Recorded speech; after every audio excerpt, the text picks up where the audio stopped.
Our third speaker is Julie Fette, who is an associate professor in the Department of French Studies at Rice University in Houston. Her research interests are gender, xenophobia, immigration, memory, public apology, interdisciplinarity, children's literature, and dance. Her monograph, Exclusions, Practicing Prejudice in French Law and Medicine, 1920 to 1945, was published with Cornell University Press in 2012. Her current research focuses on two comparative studies of gender in contemporary French and American societies, in children's literature and in classical ballet. Today, she will be talking about egalitarian childhoods of the 21st century. Julie.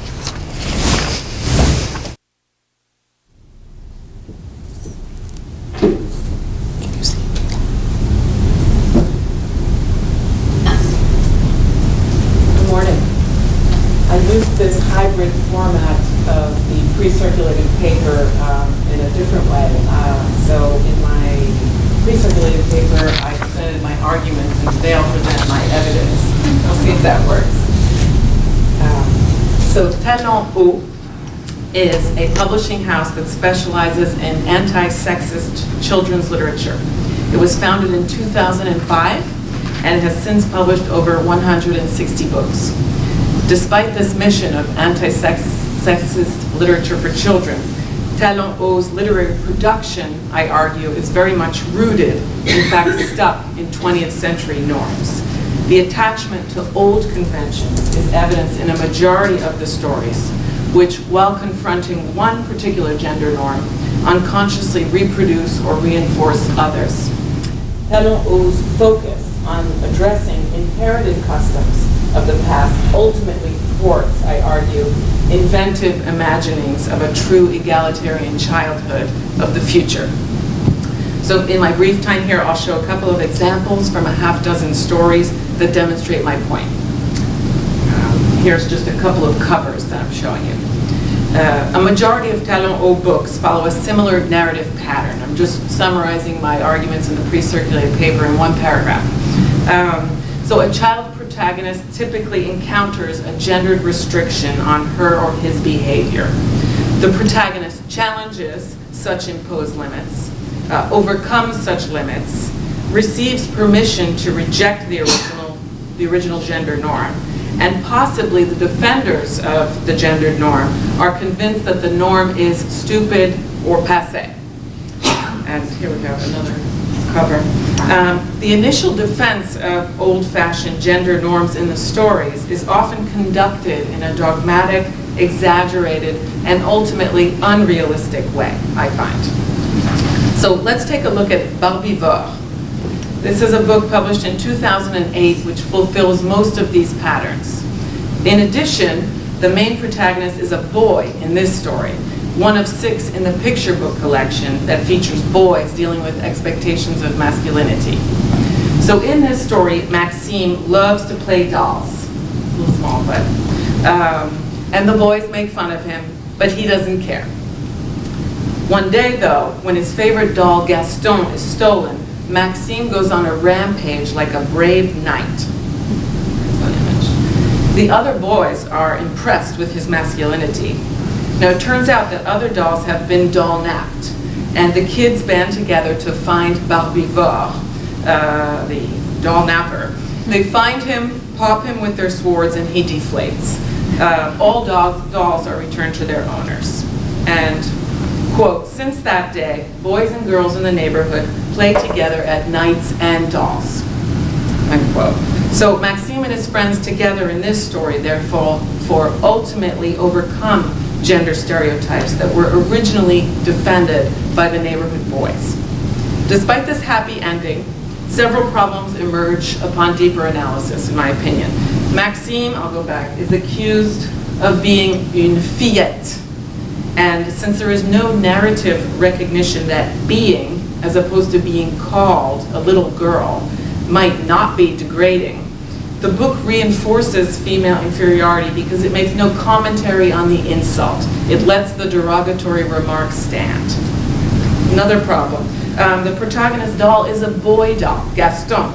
What would have changed in the story if the doll had been female, which as we know is the case for 90% or more of dolls produced and purchased?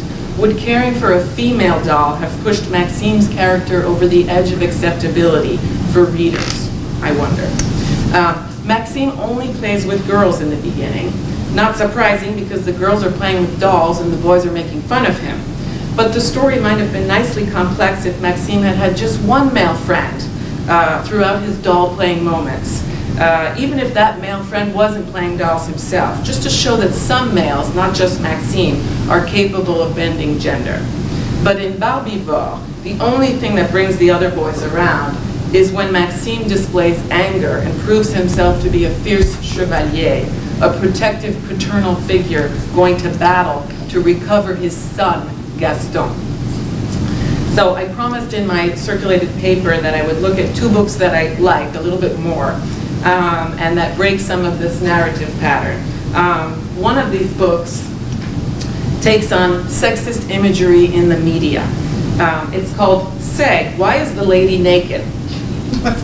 And it's a story about squirrel parents who walk their daughter Roxanne to school every day. And they have to pass in front of a newsstand with the typical panoply of magazine covers of naked or half-naked women. The parents invent all sorts of games to get Roxanne not to see. But one day, despite their best efforts, she tumbles upon the newsstand and can't believe there's a naked squirrel on the cover of a magazine. And she asks her mother, why is the man right next to her not naked? Mom answers, quote, let's just say it's because it amuses the man squirrel to keep the lady squirrel naked. Mother and daughter agree that, quote, the lady squirrel would not be so cold without clothes if at least she was confined inside the book. So Roxanne activates. She writes to the media, schools, the mayor, the king squirrel, and petitions that naked females stay, quote, inside books. The king agrees and passes such a law. I think this book is very well done, even though given young Roxanne's limited demand, females are presumably still to be found naked inside the covers of magazines, whereas males are not to be expected there. And the king, as ultimate authority on these matters, reinforces assumptions for child readers of a patriarchal society as normal. Another Talon Haut picture book that I like takes on gendered marketing of toys and urges mixed gender play. It's called Toy Kitchen in the Backhoe, and it features a toy catalog where pink pages contain girl dolls and girl toys, and blue pages have boy toys. One day, a girl reading the magazine rips the magazine. The mother tapes the pages back together, but she misplaces the girl and boy pages, which are now facing each other in the catalog. Annabelle and Big Jim look longingly at each other and at each other's toys in the catalog. They hesitate, but finally Annabelle launches the conversation. And gradually, they merge some of their toys and slowly start to have fun. The other toys and figures in the catalog hear about this interaction and come to join slowly.